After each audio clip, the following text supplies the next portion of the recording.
मीठे बच्चे, तुम बहुत समय के बाद फिर से बाप से मिले हो, इसलिए तुम बहुत बहुत सिकिलधे हो। प्रश्न, अपनी स्थिति को एकरस बनाने का साधन क्या है? उत्तर, सदा याद रखो, जो सेकंड पास हुआ ड्रामा, कल्प पहले भी ऐसे ही हुआ था। अभी तो निंदा स्तुति मान अपमान सब सामने आना है। इसलिए अपनी स्थिति को एकरस बनाने के लिए पास्ट का चिंतन मत करो। ओम शांति। रूहानी बच्चों प्रति रूहानी बाप समझा रहे हैं। रूहानी बाप का नाम क्या है? शिव बाबा। वह सब रूहों का बाप है। सब रूहानी बच्चों का नाम क्या है? आत्मा। जीव का नाम पड़ता है, आत्मा का नाम वही रहता है। यह भी बच्चे जानते हैं, सत्संग ढेर है। यह है सच्चा सच्चा सत्य का संग, जो सत्य बाप राजयोग सिखाकर हमको सतयुग में ले जाते हैं। ऐसे और कोई भी सत्संग व पाठशाला नहीं हो सकती है। यह भी तुम बच्चे जानते हो। सारा सृष्टि चक्र तुम बच्चों की बुद्धि में है। तुम बच्चे ही स्वदर्शन चक्रधारी हो। बाप बैठ समझाते हैं, यह सृष्टि चक्र कैसे फिरता है। किसको भी समझाओ तो चक्र के सामने खड़ा करो। अब तुम इस तरफ जाएंगे। बाप जीव आत्माओं को कहते हैं, अपने को आत्मा समझो। यह नई बात नहीं, जानते हो, कल्प कल्प सुनते हैं, अब फिर से सुन रहे हैं। तुम्हारी बुद्धि में है, कोई भी देहधारी बाप टीचर गुरु नहीं है। तुम जानते हो, विदेही शिव बाबा हमारा टीचर गुरु है। और कोई भी सत्संग आदि में ऐसी बात नहीं करते होंगे। मधुबन तो यह एक ही है। वो फिर मधुबन वृंदावन में दिखाते हैं। वह भक्ति मार्ग में मनुष्यों ने बैठ बनाए हैं। प्रैक्टिकल मधुबन तो यह है। तुम्हारी बुद्धि में है कि हम सतयुग त्रेता से लेकर पुनर्जन्म लेते लेते अभी संगम पर आकर खड़े हुए हैं, पुरुषोत्तम बनने के लिए। हमको बाप ने आकर स्मृति दिलाई है। 84 जन्म कौन और कैसे लेते हैं वह भी तुम जानते हो। मनुष्य तो सिर्फ कह देते हैं, समझते कुछ नहीं। बाप अच्छी रीति समझाते हैं। सतयुग में सतो प्रधान आत्माएं थी, शरीर भी सतो प्रधान थे।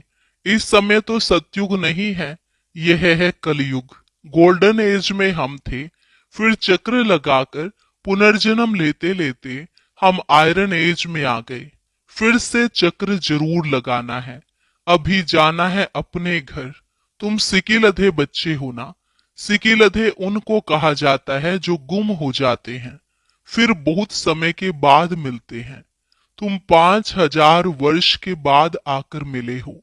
तुम बच्चे ही जानते हो, यह वही बाबा है जिसने 5000 वर्ष पहले इस सृष्टि चक्र का हमको ज्ञान दिया था, स्वदर्शन चक्रधारी बनाया था।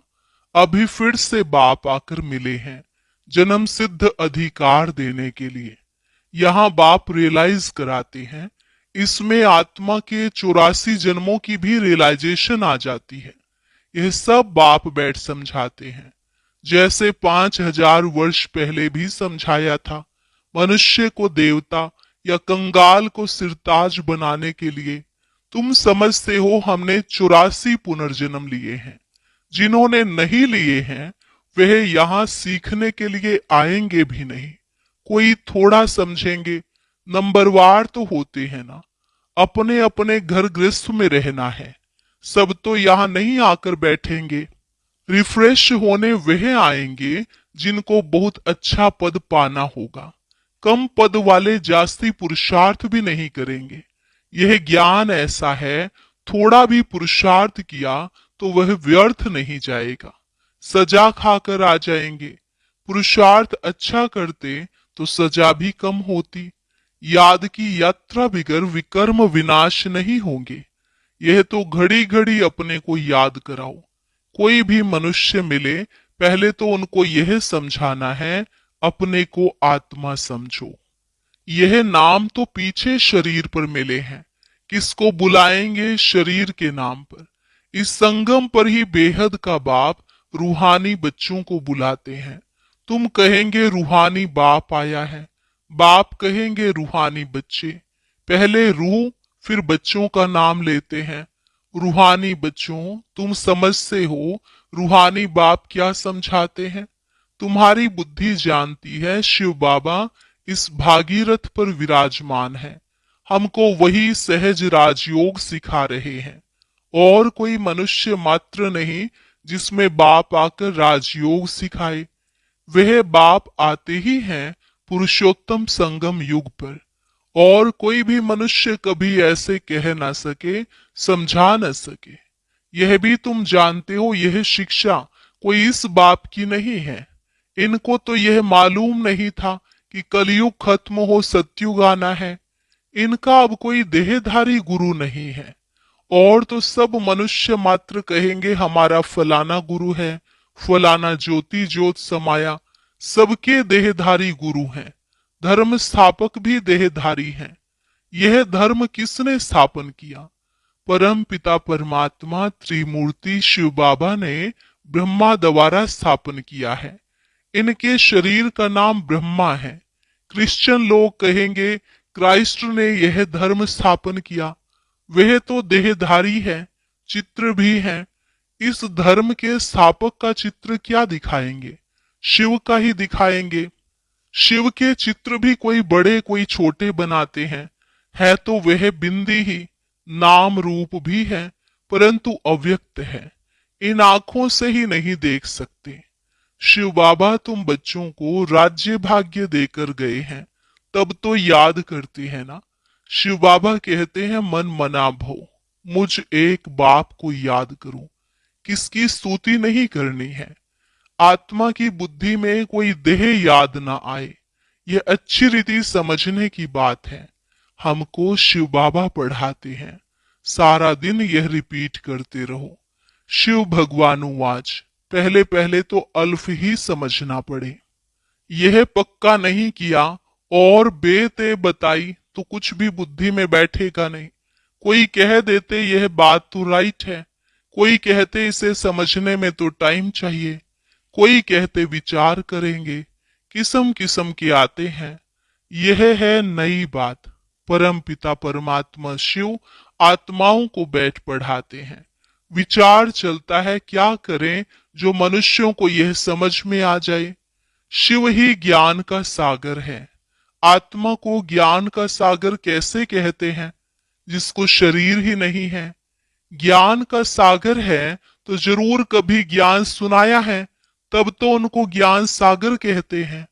ऐसे ही क्यों कहेंगे?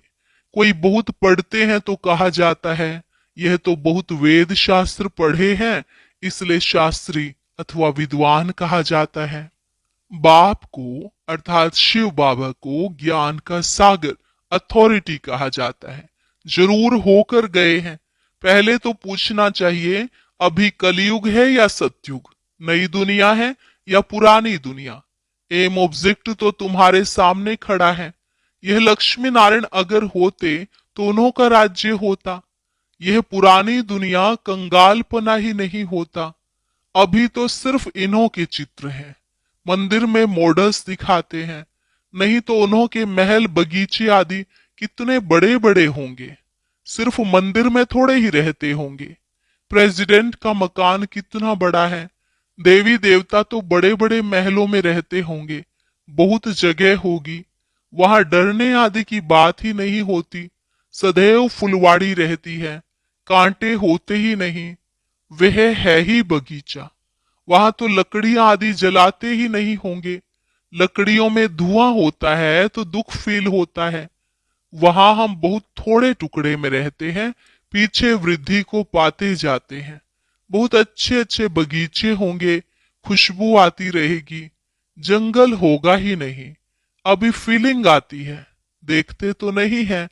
तुम ध्यान में बड़े बड़े महल आदि देख आते हो, वह तो यहाँ बना नहीं सकते। साक्षात्कार हुआ फिर गुम हो जाएगा। साक्षात्कार किया तो है ना। राजाएं प्रिंस प्रिंसेस होंगे, बहुत रमणीक स्वर्ग होगा।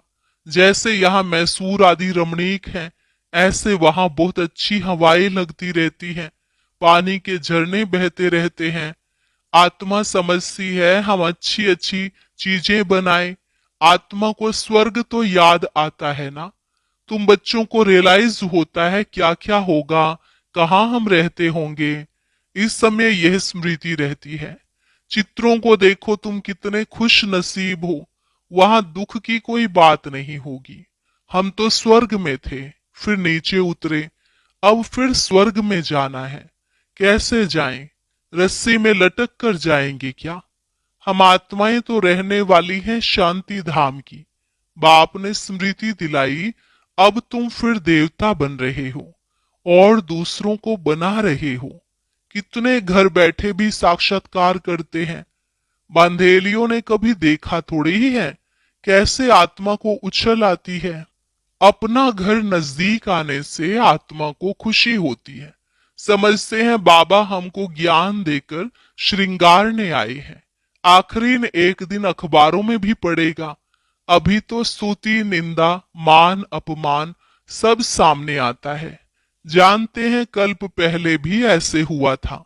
जो सेकंड पास हो गया उसका चिंतन नहीं करना होता। अखबारों में कल्प पहले भी ऐसे पड़ा था, फिर पुरुषार्थ किया जाता है। हंगामा तो जो हुआ था सो हो गया, नाम तो हो गया ना। फिर तुम रिस्पोंड करते हो। कोई पढ़ते हैं, कोई नहीं पढ़ते हैं। फुर्सत नहीं मिलती और कामों में लग जाते हैं। अभी तुम्हारी बुद्धि में है यह बेहद का बड़ा ड्रामा है। टिक टिक चलती रहती है, चक्र फिरता रहता है। एक सेकंड में जो पास हुआ फिर 5,000 वर्ष बाद रिपीट होगा। जो हो गया सेकंड बाद ख्याल में आता है यह भूल हो गई, ड्रामा में नूंद गया। कल्प पहले भी ऐसे ही भूल हुई थी, पास्ट हो गई। अब फिर आगे के लिए नहीं करेंगे, पुरुषार्थ करते रहते हैं। तुमको समझाया जाता है घड़ी घड़ी यह भूल अच्छी नहीं है, यह कर्म अच्छा नहीं है। दिल खाती होगी हमसे यह खराब काम हुआ। बाप समझाने देते हैं ऐसे नहीं करो, किसको दुख होगा, मना की जाती है। बाप बतला देते हैं यह काम नहीं करना। बिगर पूछे चीज उठाया उसको चोरी कहा जाता है। ऐसे काम मत करो, कड़वा मत बोलो। आजकल दुनिया देखो कैसी है। कोई नौकर पर गुस्सा किया तो वह भी दुश्मनी करने लग पड़ते हैं। वहां तो शेर बकरी आपस में एक शीरखंड रहते हैं। लून पानी और शीरखंड। सतयुग में सब मनुष्य आत्माएं आपस में शीरखंड रहती हैं और इस रावण की दुनिया में सब मनुष्य लून पानी हैं। बाप बच्चा भी लून पानी। काम महाशत्रु है ना। काम कटारी चलाए एक दो को दुख देते हैं। ये सारी दुनिया लून पानी है। सतयुगी दुनिया शीरखंड है। इन बातों से दुनिया क्या जाने।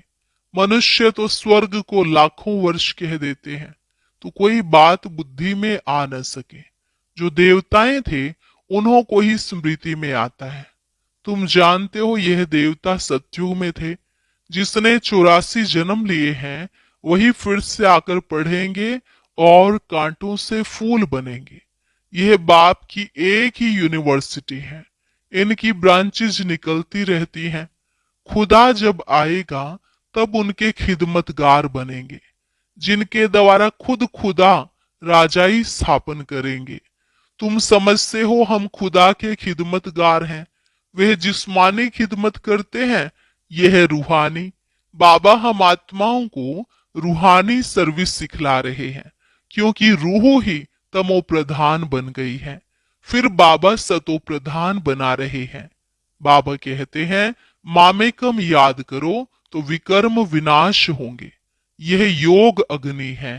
भारत का प्राचीन योग गाया हुआ है ना। आर्टिफिशियल योग तो बहुत हो गए हैं, इसलिए बाबा कहते हैं याद की यात्रा कहना ठीक है। शिव बाबा को याद करते करते तुम शिवपुरी में चले जाएंगे। वह है शिवपुरी, वह है विष्णुपुरी, यह है रावणपुरी। विष्णुपुरी के पीछे है रामपुरी। सूर्यवंशी के बाद चंद्रवंशी है। यह तो कॉमन बात है।